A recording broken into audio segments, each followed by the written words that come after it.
Hey guys, today's video is going to be tearing into the hydrostatic tandem pump setup for the Bobcat 7753 that was severely burnt. I probably should have checked before rebuilding the engine, but the hydrostatic pumps are not spinning over. So let's tear in and see what we got to do and how much it's going to cost. As you can tell, it moves a tiny bit, but it will not rotate. I pulled the fittings out of the drive side. I got to pull off the hydraulic pump, pull the pulley off, and split it. See how things are inside. Let's get to work. Let's get these fittings off. I already cracked them loose. It's 1 1/4 inch on this side.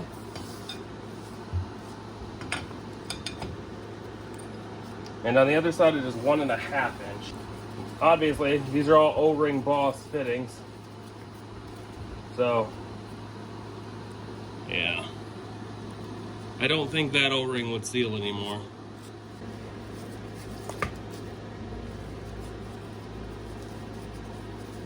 There's still oil in it.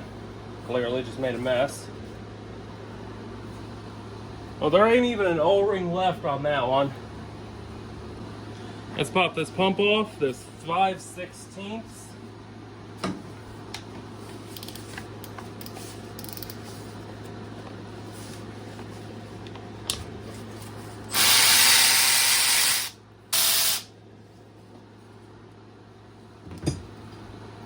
See how much falls out of here? Yep, O-ring's gone on that too. Shouldn't expect anything else. This hydraulic pump is seized. Never thought I'd be happy to say those words.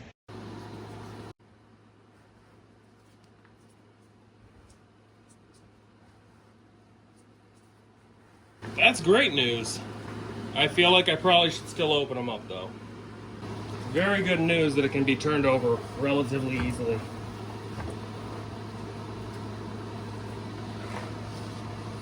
I was thinking maybe a bearing got seized up in there. But no, the hydraulic pump got seized. Okay guys, I can pull those off since I'm opening it up.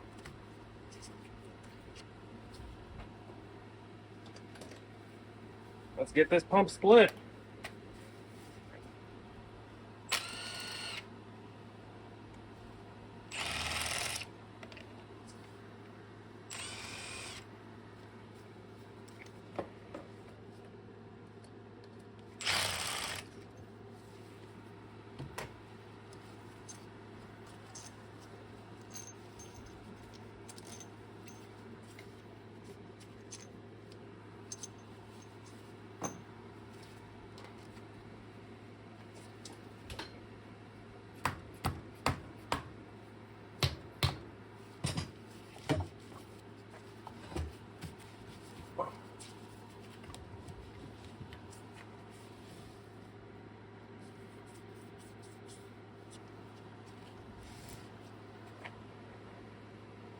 Yeah, I'm glad I opened it up. It's pretty nasty. Well, let's start with the one closest to the hydraulic pump.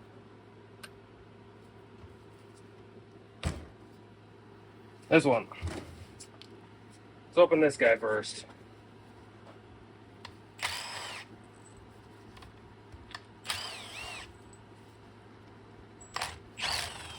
Well, those are kind of loose. That's not good.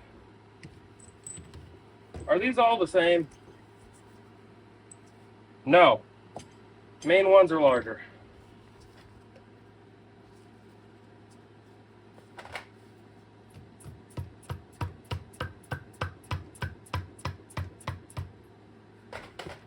Like usual, more mess.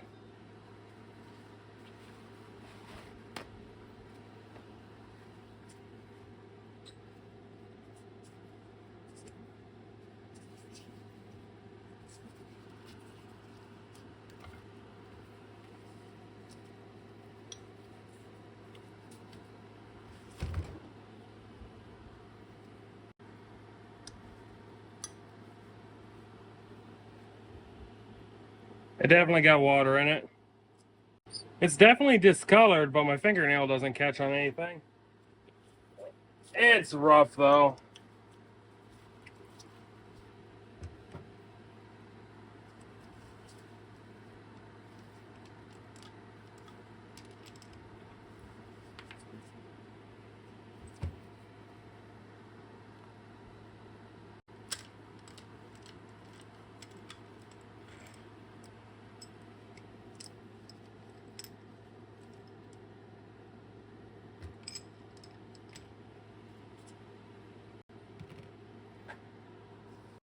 Okay, number 4 has been found.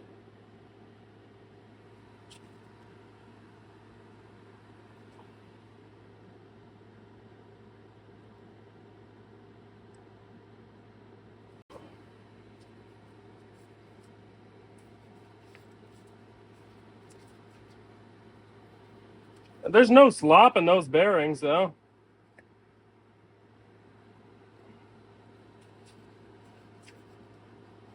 I drained this thing and I don't know where all this oil's coming from.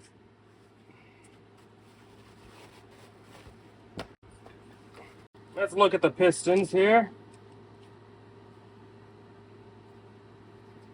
There was definitely water in here. If you guys know what you're doing here, you're probably cringing or disliking this video. I have no clue what I'm doing. I have never tore into one of these pumps before. All I know is vaguely how they work, using a squash plate to cycle that pump around. I'm going to dunk this, not really sure what this is called, but I'm going to dunk this in my ultrasonic cleaner and see if some of this discoloration comes out. It doesn't catch on your fingernail, but I know the tolerances are really tight in these pumps. I'll bring you back once I get this cleaned up. I'm not sure if this is going to be salvageable or not, because I know very, very little about these pumps. I was able to get this cleaned up real easy. No issues on that. This came out of the parts cleaner a little bit ago. There doesn't seem to be any grooves that catch your fingernail. So I'm going to see if I can pick up another one of these.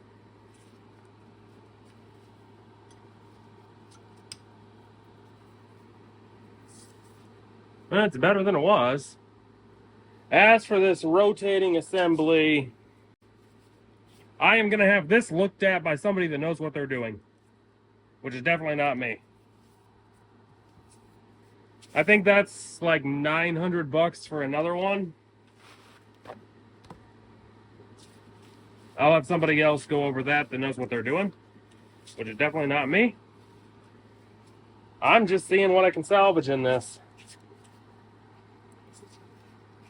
Now let's get the other side opened up. Let's get this cracked open. I don't know how tight those are supposed to be, but I feel like they should be tighter than that. Let's take this last one off by hand. I'm assuming they have some sort of torque to them. Let's see. Oh, that's pretty loose. I don't know if it's too loose, but it's definitely loose.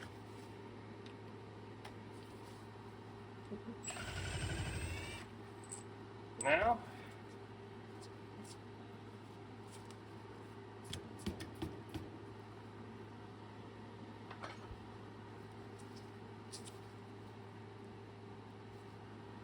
there's the oil coming out. Seriously, I drained these things. At least it does have oil in it.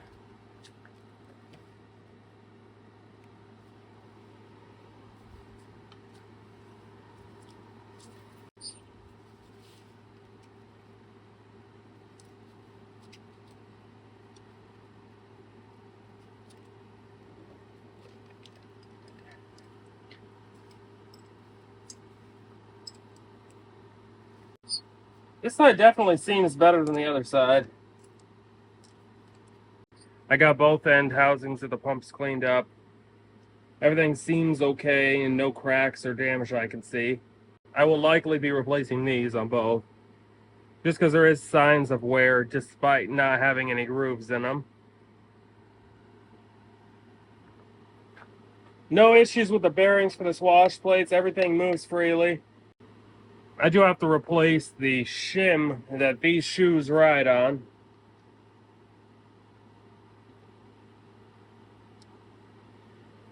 But I think that's fairly good news. I don't see anything seriously wrong in here. It doesn't look like there was a catastrophic failure of any variety. Now, that pump, that is locked up. Is it worth fixing? I don't know, but I'm going to open it up and look.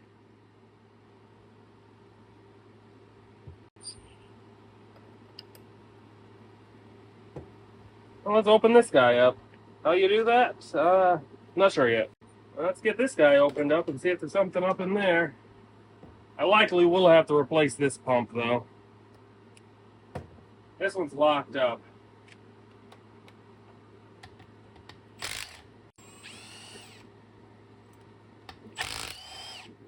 I've also never opened a hydraulic pump before, so this is new too.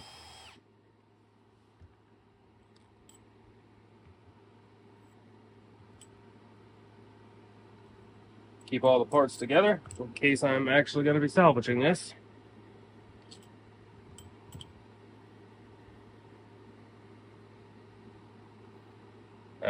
That's pretty nasty in there. So guys, since I opened it, I haven't gone any further than this because I'm looking for some sort of C-clip or something, but yeah, well now it spins. It spins perfectly freely with no tight spots. I'm gonna pop it back together. Obviously I don't have any O-rings for this side of the pump, but overall, I'm really glad that this seems to have been the problem. That's probably $400 to $500. These guys, on the other hand, are $3,000 to $7,000 or so, depending on where you look. These seem salvageable. I am going to have these looked at and see if they're salvageable or not, since this is a new experience for me. This is easy enough to replace. Okay, guys, so in the end, this hydraulic pump is what was seized. I partially split it, pulled the back off, and everything seemed to loosen up. And it does turn now. Everything's been cleaned up. I don't see any serious issues. It's a bit dirty down in here on the swash plate. I will be replacing those shims on both sides. And I will have somebody look at these pumps. I'll have somebody else go over those guys. See what I need to replace or if they're just in need of a deep cleaning and reassembly. With how hard it is to get this out of the machine, I definitely don't want to be having to do it more than I have to. I'll have somebody take a look at this pump too. See if it's worth fixing or if it's just more cost effective to get a replacement. I'm glad we got in there and it wasn't anything catastrophic, because these pumps are stupidly expensive. I'm talking $3,000 to $7,000 to get another one. Considering the machine, I paid $1,000 for it, or $1,500 for it. I got another $650 in the engine, give or take a little bit. Don't really feel like spending $7,000 on a pump. I appreciate y'all watching and hanging out with me as I learn what I'm doing on this pump. Never opened one before, so it's an entirely new experience. I'm glad I didn't see anything catastrophically wrong in there, but I will have somebody that knows what they're doing go over those pumps and make sure there's nothing that I missed. Obviously, I don't have the experience to tell immediately what's going on in there. So that's where we got to today. I'm going to order a gasket kit after I take these in to see if there's anything up with them. And I'll put the thing back together and bolt it back to that motor and get it back in the machine, hopefully soon. Thanks for watching, everybody. Take care.